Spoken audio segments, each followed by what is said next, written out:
Hello everyone, I am Amy King and I have been asked to make a flip video on how to make flip videos. So hopefully this will be helpful to you in your classroom use. The main thing which is on this slide here is to really think of your why when you are creating your flip lesson. How will the students have a more engaging experience if I flip this lesson? So you don't flip just to flip. You flip with a goal in mind, a really great hands-on learning experience or inquiry that the students can do as a result of you saving time over putting the direct instruction on the computer. So think about the end in mind first. The videos are actually not what is most important. Which is in this second slide that I'm going to try to show you. The videos are just not what it is.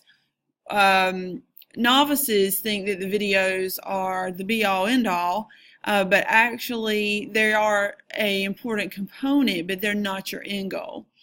So your end goal is the group space and the time you're going to save by making videos and the interactive learning that occurs in that group space in your classroom. But to do that, you have to have effective videos. So first thing is the students need to see you in the video. So I'm going to move myself over so you can see my screenshot here. This is one of my flip videos, and as you can see, I am in the picture, just as I am in it with you right now. It's important that the students see you as their teacher in the flip video.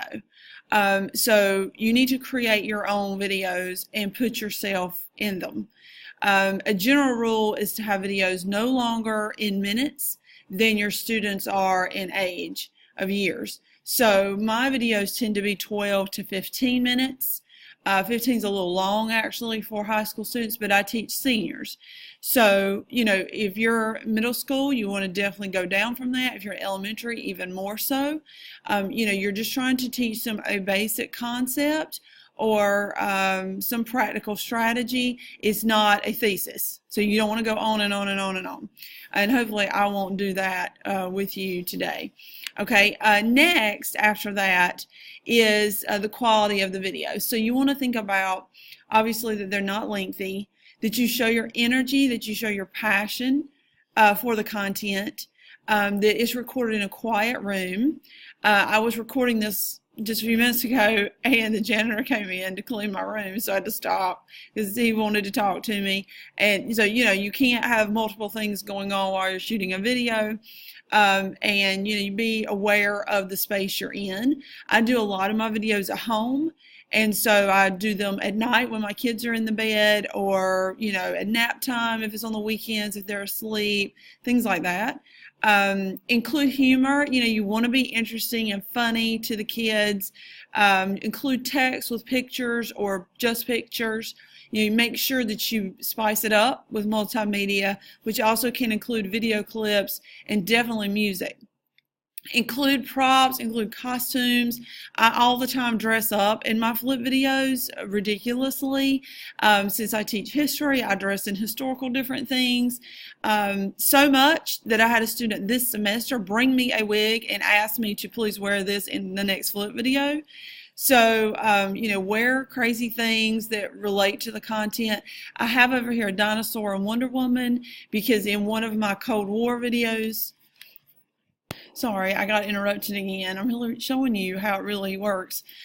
So what I was saying, I think, is that I use the dinosaur and Wonder Woman as props in my video, my Cold War video, and I have them literally fight each other. So I literally hold them up and they fight to the screen, and I talk about the dinosaurs, the Soviet Union, which I really should have a bear, but anyway, and Wonder Woman is America. So, props that you use really help the kids remember things, even if they're really silly props. And also, I have Michael Jackson here. When I teach the 80s, I play Michael Jackson music in the background during my flip video. I play Elvis music when I do my 50s video. So use use music. I mean, the kids really respond to music. I've already talked about number 8. You definitely want perhaps to use Edpuzzle, which allows you to put questions embedded in the video so the students can't fast forward until they answer those questions to check for their understanding. And videos can be made anywhere. Like I said, I make mine at home. I make some here at school. I also have made them in a parking lot while my kids were at swim practice. You know, I mean, people think I'm crazy when they drive by, but nevertheless, I've got my laptop on the hood of the car and I'm making a flip video. So you can make these videos anywhere. It really doesn't matter. You know, just think outside the box, I guess, is the best thing to tell you. Okay, and then there's always a question of what will the students be doing during the video. So obviously they need to watch it. They need to hear what you're saying. And then they can possibly, and there's lots of scenarios, they can fill in the blank sheet while you're talking about the content. They could fill out a Venn diagram that you explain while you're talking. They could sketch note the notes you're giving or the concepts you're teaching while you are talking in the flip video. My students have done these, and now we're moving to sketchnoting. We've tried it once in class, and I want to use that more in the flip videos. But anyway, these are just ideas of what students can do to make sure they have the content down. What will they be doing after? So my students have to fill out the answers to the essential questions to the lesson that they figure out on their own after they've watched the video. They have to write questions on the side, which is the Cornell process, since we are moving to being an AVID demo school, so we do a lot of AVID strategies. And then they also have to write a summary, and I give rules that I teach in the beginning of the semester about what that summary is supposed to look like, how long, what details it's supposed to have.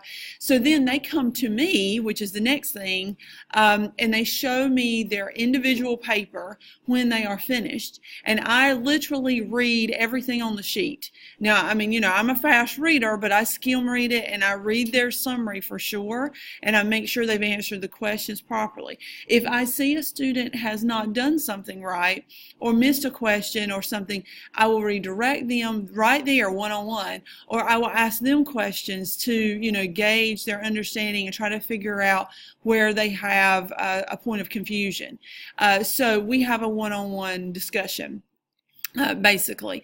Then, once everyone has met with me personally, I do a really quick review, like popcorn, ask questions around the room to specific students. I also do think, pair, share really quickly about input. Maybe it was something that was like a debate in the video, so I'll get the students' input on that, and we would just have a quick review. Then I give them an assessment. So that's a very important piece, that they have a formal assessment. I give it in the form of a 10-question quiz that's really quick. It's designed to be fast, but just to check for their understanding. If you have students who fail that, then those students would be placed in a separate group, and you would go back over that information, maybe even teach it live to them, just the points of confusion that they had, while your other students are moving into the group space activity. So, you know, this takes a little bit of time. I mean, you know, it'll take you several weeks to get this mastered with them, but once they understand what to do, they've got it. And you'll see more and more students, especially if you flip for homework, will want to make sure that they get in this group space activity quickly, so they'll watch the video, which is not, I didn't really talk about in-class versus out-of-class flip. I think that's coming in just a second, so I'll speak to that in a minute. Why I like using flip videos, it's because students can pace themselves. ELL, ESL students can certainly take more time, rewind the video. Absent students can see you teach even though they weren't at school, as long as they can have access at home. If they don't, when they get to school the next day, they can download that video, you know, if it's a device that they can take home, or they can watch it in class. Parents can even watch. I had a parent of a kid who was homebound. When I went to give him his test, the mom met me at the door and she said, "Oh my gosh, I love your flip videos." And I was like, Thanks. Like, it never had really occurred to me that parents are going to actually sit and watch these, but they do. So, I mean, or they can. So that's a great thing, is they can know what their child is learning. And then the best part is you can do inquiries, you can do all sorts of hands-on projects in class because you have flipped. That's the jewel. Okay, it's not the video, it's the time you gain in class. Okay, and there was a picture of my students doing a simulation, a factory simulation, because I had flipped that day. So you have to make sure your videos load to the LMS properly, of course. Students with poor internet connections at home will probably need to download the video at school before they leave if they take the device home. If not, then, I would do in-class flip, where I just flip everyone in class. Even though it takes a little bit of class time, it's not as much as you teaching live, which is what I call it, teaching live versus teaching flip. Make sure students actually listen to your video and don't just write things down from the screen, and that you can check that with your assessment. I put questions in there about my props, about things I've said that may not have been in the notes, to make sure they're listening. I bought headphones at Walmart for my kids. That was my personal money, but anyway, I bought those and hang them up in my room. I use Screencast-O-Matic.com. They have a free version. You can also use the Google Chrome extension app of Screencastify. And then you certainly want appropriate props for your video. I want to show you one of mine really quickly, one of my videos, just so you get an idea of it. And this is me with my kids. So this is the Cosby and taunting the soldiers by throwing snowballs at them, and they're chanting, "Fire me down," to them. And the soldiers, led by Captain Donald Preston, says, "Don't fire!" And then, you show me! Then something happens, and guess what? Somebody fires! Oh! Direct shots! So, blood and death. Okay, thank you. All right, so from that craziness, someone is shot, and that someone is Crispus Attucks. Crispus Attucks becomes the first person to die in any of these events.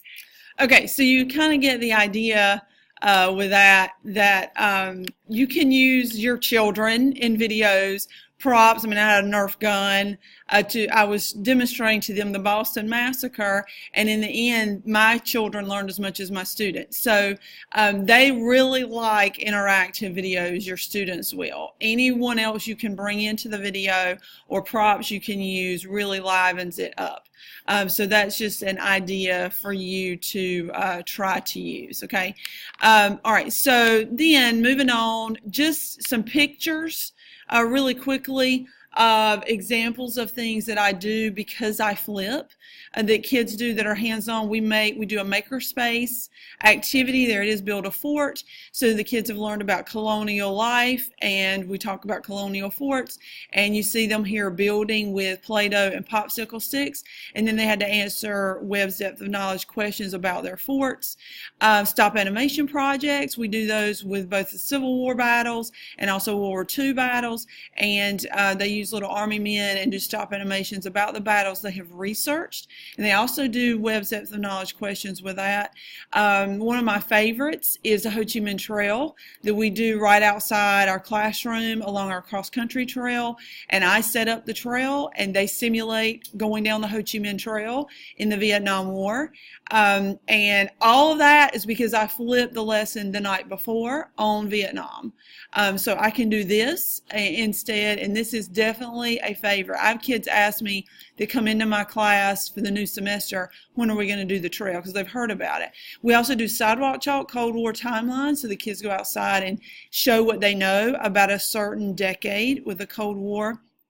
And then probably one of my favorites was that inquiry project we did about a Vietnam soldier that graduated from Chatham Central, and he died, and his brother, came in to speak with us, shared artifacts with us, and then we did a whole project on Kenneth Scott, who was killed in Vietnam.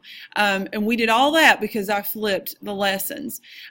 So there's lots of things. There's station work I do, learning stations. lots of things, ideas for you. So here is my email and my Twitter handle. Please feel free to contact me if you have any questions, even, at the workshop or in the future. I would love, love, love, love to help you out. Anyway, hopefully this has been helpful to you. Bye, everybody.